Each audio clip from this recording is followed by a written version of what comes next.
I actually was trying to find a scripture or a poem or something that I felt was appropriate for today in light of everything going on, and felt like the Lord was just saying, write something yourself. So I wrote something.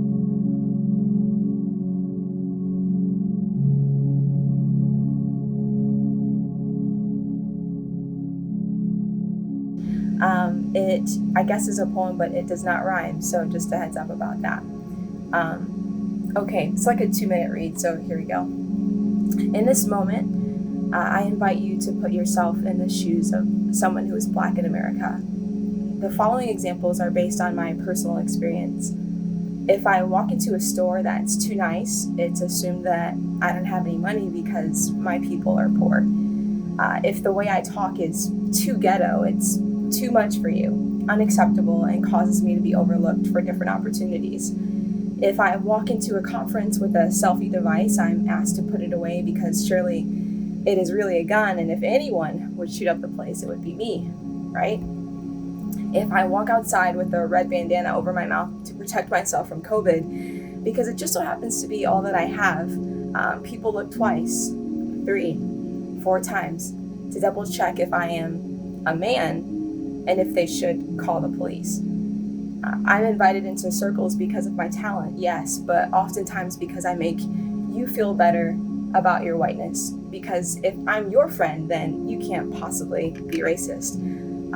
But when I am your friend, I must assimilate quickly to your culture and fit in with you and your environment, and sometimes that's hard to do. I have to constantly think like you, talk like you, walk like you to be accepted by you, just so I'm not put into harm's way. But no one tries to understand me in the perspective I have every day, as much as I am required to do that in order to survive in, what some people call white America.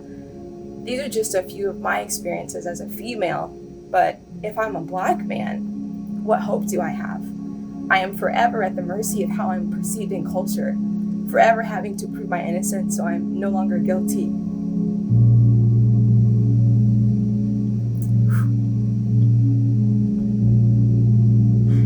In your eyes. I'm sorry, I'm usually not emotional. But if I'm not shooting baskets for you, scoring touchdowns for you, putting on concerts for you, or entertaining you in some way, that is the only expression of Blackness that you will accept. Please don't look away. Please don't ignore it. Please sit in the pain of the perspective I am sharing, for I feel that it is the only way you might change. This poem is nearly over, and you can take off the proverbial shoes of what it is like to be Black in America, but I cannot. This is a life every single day that I live.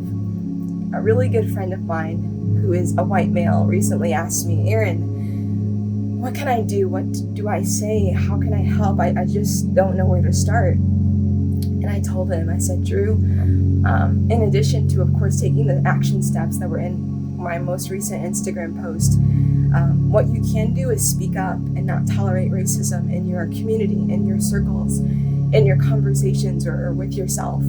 I told him that the reason why these 2 white men felt it was the right thing to murder this Black man is because